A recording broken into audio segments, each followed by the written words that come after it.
Welcome friends. சிறகடி கேசி serial இன்னைக்கு எபிசோட்ல வரக்கூடிய சீன்ஸ் பத்தி பார்க்கலாம். அண்ணாமலை இப்போ கண் முழிச்சிடுறாரு. விஜயா அவங்கள பார்த்த உடனே அழுதுட்டு இருக்கிறாங்க. நான் நல்லா தானே இருக்கிறேன் அப்படின்னு அண்ணாமலை சொல்றாரு. ரொம்ப பயந்து போயிட்டேங்க. இந்த 2 நாளையில ஆப்ரேஷன் வேற பண்ணணும்னு சொல்லிட்டாங்க. எனக்கு உலகமே நின்னு போன மாதிரி ஆயிடுச்சு அப்படின்னு சொல்றாங்க விஜயா. அண்ணாமலை சொல்றாரு, நீ ரொம்ப பயந்து போயிருப்பேன்னு எனக்கு தெரியும். நான் லேசா காய்ச்சல்ல இருந்து வேலைக்கு போனாலே எப்ப வருவீங்கன்னு அடிக்கடி ஃபோன் பண்ணி கேட்டுட்டே இருப்பேன் அப்படின்னு சொல்றாரு. நான் நெஞ்ச பிடிச்சி சரிஞ்சப்ப எனக்கு ஏதாவது ஆயிருமோ அப்படின்னு பயந்ததை விட நான் இல்லாம நீ என்ன பண்ணுவேன்னு உன்ன நினைச்சுதான் பயந்தேன் அப்படின்னு சொல்றாரு அண்ணாமலை. அதை பத்திலாம் எதுக்கு பேசிட்டு இருக்கணும், நீங்க நல்லா ஆயிட்டீங்க, இனிமே எந்த பிரச்சனையும் இல்லைன்னு டாக்டர் சொல்லிட்டாரு அப்படின்னு சொல்லிட்டு இருக்கிறாங்க விஜயா. அந்த டைம்ல கரெக்டா முத்து வராரு. பா எப்படிப்பா இருக்கிற, நல்லா இருக்கியாப்பா, உனக்கு உடம்பு சரியாயிடுச்சாப்பா அப்படின்னு வேகமா வந்து ஹக் பண்றாரு. ஆத்துடா ஆப்ரேஷன் பண்ண உடம்பு அப்படின்னு சொல்லிட்டு இருக்கிறாங்க விஜயா. எனக்கு உயிரே போயிடுச்சுப்பா, உன்னை இப்படி பாப்பேன்னு நான் நினைக்கவே இல்லை, உனக்கு ஏதாவது ஆயிருந்துச்சுன்னா நானும் இருந்திருக்க மாட்டேன்ப்பா அப்படின்னு சொல்லி அழுறாரு முத்து. ரொம்ப பயந்துட்டியா அப்படின்னு கேட்டுட்டு இருக்கிறாரு அண்ணாமலை. லைஃப்ல நான் இது வரைக்கும் இந்த மாதிரி பயந்ததே இல்லப்பா அப்படின்னு சொல்றாரு முத்து. இருக்கிற எல்லா சாமியும் கும்பிட்டு இருந்தேன்ப்பா, சாமி கண்டிப்பா இருக்கிறாருப்பா, நீ பண்ண எல்லா நல்லதையும் சேர்த்து வச்சு உன்னை பழக்க வச்சுட்டாருப்பா அப்படின்னு சொல்றாரு.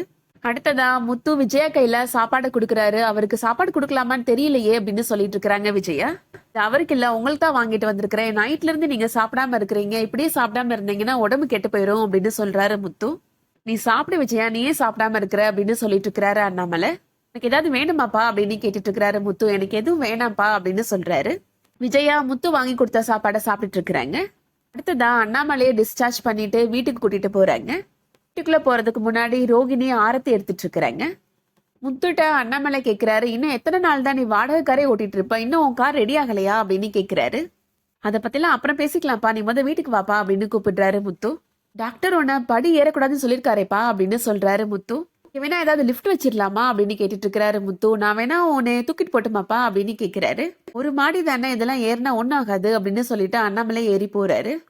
வீட்டுக்குள்ள போன உடனே அண்ணாமலை முத்துட்ட சொல்றாரு, நீ என்னதான் இருந்தாலும் ரோகிணி அடிச்சது ரொம்ப தப்புப்பா அப்படின்னு சொல்றாரு. அவ உன்னோட அண்ணி, இந்த வீட்டுக்கு வாழ வந்த மருமக அப்படின்னு சொல்றாரு. நீ ரோகிணிட்ட மன்னிப்பு கேளு முத்து அப்படின்னு சொல்றாரு. முத்து சொல்றாரு, நான் மனோஜை தான் அடிக்க வந்தேன், அவன் விலகிட்டா, அதான் தெரியாம உங்க மேல பட்டுருச்சு அப்படின்னு சொல்றாரு. நான் பண்ணது தப்பு தான் அப்படின்னு சொல்றாரு முத்து. என்னன்னு இல்லை, இனிமே நீங்க மனோஜ் மேலேயும் கை வைக்க கூடாது, இதுதான் முதலும் கடைசியுமா இருக்கணும் அப்படின்னு சொல்லிடுறாங்க ரோகிணி. பரவாயில்லையே, செஞ்சது தப்புனாது உனக்கு புரியுதே அப்படின்னு சொல்லிட்டு இருக்கிறாங்க விஜயா. மீனா எங்க அப்படின்னு கேட்கிறாரு அண்ணாமலை. அவ எங்கேயோ போயிட்டா அப்படின்னு சொல்றாரு முத்து. ஆப்ரேஷன் செலவுக்கு எப்படி பணத்தை பெறக்குனீங்க அப்படின்னு கேட்கிறாரு அண்ணாமலை. முத்து அவனோட காரை வித்துதான் அந்த ஆப்ரேஷன் செலவு பண்ணனா அப்படின்னு சொல்றாங்க விஜயா. அந்த கார் தான் உன்னோட ஜீவாதாரமே, அதை போய் ஏண்டா வித்த அப்படின்னு கேட்கிறாரு அண்ணாமலை. கார் தானேப்பா, போனா புதுசா வாங்கிக்கலாம், ஆனா உன்ன மாதிரி ஒரு அப்பா கிடைப்பாங்களா அப்படின்னு சொல்றாரு முத்து. நீ 100 வருஷம் உயிரோட இருக்கணும்ப்பா, இல்லப்பா இந்த உலகமே அழிஞ்சாலும் நீ மட்டும் உயிரோட இருக்கணும்ப்பா அப்படின்னு சொல்றாரு முத்து. விஜயா சொல்றாங்க, என்னோட நகைகளையும் வித்துதான் செலவை சமாளிச்சோம் அப்படின்னு சொல்றாங்க. ஏன் அதெல்லாம் பண்ணுனீங்க, அதான் வீட்டு பத்திரம் இருக்குதுல்ல அப்படின்னு சொல்றாரு அண்ணாமலை. அதைத்தான் நீங்க மீனாட்ட தூக்கி கொடுத்துட்டீங்கல்ல அப்படின்னு சொல்றாங்க விஜயா. அந்த பத்திரத்தை கொண்டுட்டு எங்கேயோ ஓடி போயிட்டா அப்படின்னு சொல்றாங்க. அந்த பத்திரத்தை யார்ட்டையாவது ஏமாத்தி அடகு வச்சு பணம் வாங்கிட்டு வடநாட்டு பக்கம் ஓடிருப்பாவ அப்படின்னு சொல்றாங்க விஜயா. அவளுக்கு தான் இந்த குடும்பத்துல யாரு மேலேயும் அக்கறை கிடையாதே அப்படின்னு சொல்றாங்க விஜயா. நீங்க எல்லாரும் மீனாவை பத்தி புரிஞ்சுக்கிட்டது அவ்வளவுதான் அப்படின்னு சொல்றாரு அண்ணாமலை. பத்திரம் மீனாட்ட இல்ல, மீனாட்ட கொடுத்த அன்னைக்கே அந்த பத்திரத்தை மறுபடியும் என்கிட்ட வந்து கொடுத்துட்டாவ அப்படின்னு சொல்றாரு. பத்திரம் உங்ககிட்டயோ இல்ல அத்தைட்டையோ தான் இருக்கணும், அதுதான் நியாயமாமா அப்படின்னு சொல்லிட்டா, பத்திரம் நம்மளோட பீரோல தான் இருக்கு விஜயா அப்படின்னு சொல்றாரு அண்ணாமலை. அந்த பத்திரத்தை நான் எடுத்துட்டு வரட்டுமா அப்படின்னு சொல்றாரு. அதை வித்து மறுபடியும் உன்னோட காரை வாங்கிக்கோடா அப்படின்னு சொல்றாரு. வித்தது வித்ததாவே இருக்கட்டும்பா, அதை பத்திலாம் யோசிக்க வேணாம், நான் வாடகைக்காரே ஓட்டிக்கிறேன்ப்பா அப்படின்னு சொல்லிடுறாரு முத்து. அப்புறம் இதுக்கு முன்னாடி அங்கிள் டேப்லெட் போடணும் அப்படின்னு சொல்லிட்டு இருக்கிறாங்க ரோகிணி.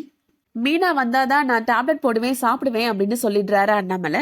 போய் மீனாவை கூப்பிட்டுட்டு வரேன்ப்பா, நீ இந்த மாத்திரையை போடுப்பா அப்படின்னு சொல்றாரு முத்து. நான் என்ன சின்ன பிள்ளையா, ஏமாத்தி சோறுட்டுற மாதிரி சொல்லிட்டு இருக்கிற அப்படின்னு கேட்கிறாரு அண்ணாமலை. மீனா வந்தாதான் நான் மாத்திரை போடுவேன் அப்படின்னு முடிவா சொல்லிடுறாரு.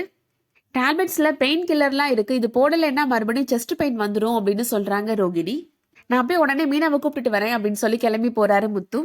விஜயா சொல்றாங்க, அதான் அவன் மீனாவை கூப்பிட்டு போயிட்டான்ல, இப்பவாவது மாத்திரை போடுங்க அப்படின்னு சொல்றாங்க. மீனா வரட்டும் அப்படின்னு சொல்லிடுறாரு அண்ணாமலை.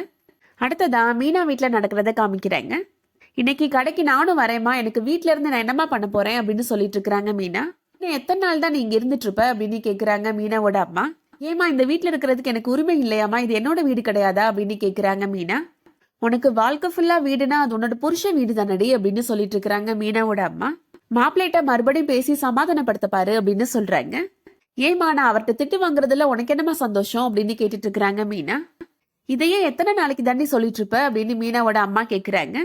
உன் குழந்தை கல்யாணம் பண்ணிட்டு அவன் போயிட்டான், அதுக்காக நீயும் உன் புருஷனு பிரிஞ்சிருக்கணுமா அப்படின்னு கேக்குறாங்க மீனாவோட அம்மா. அதோட இன்னைக்கான எபிசோட் முடியுது. இந்த வீடியோ பிடிச்சிருந்துச்சுன்னா லைக் பண்ணிக்கோங்க. சீரியல் அப்டேட்ஸ்க்கு நம்ம சேனலை சப்ஸ்கிரைப் பண்ணிக்கோங்க. தேங்க்ஸ் ஃபார் வாட்சிங்.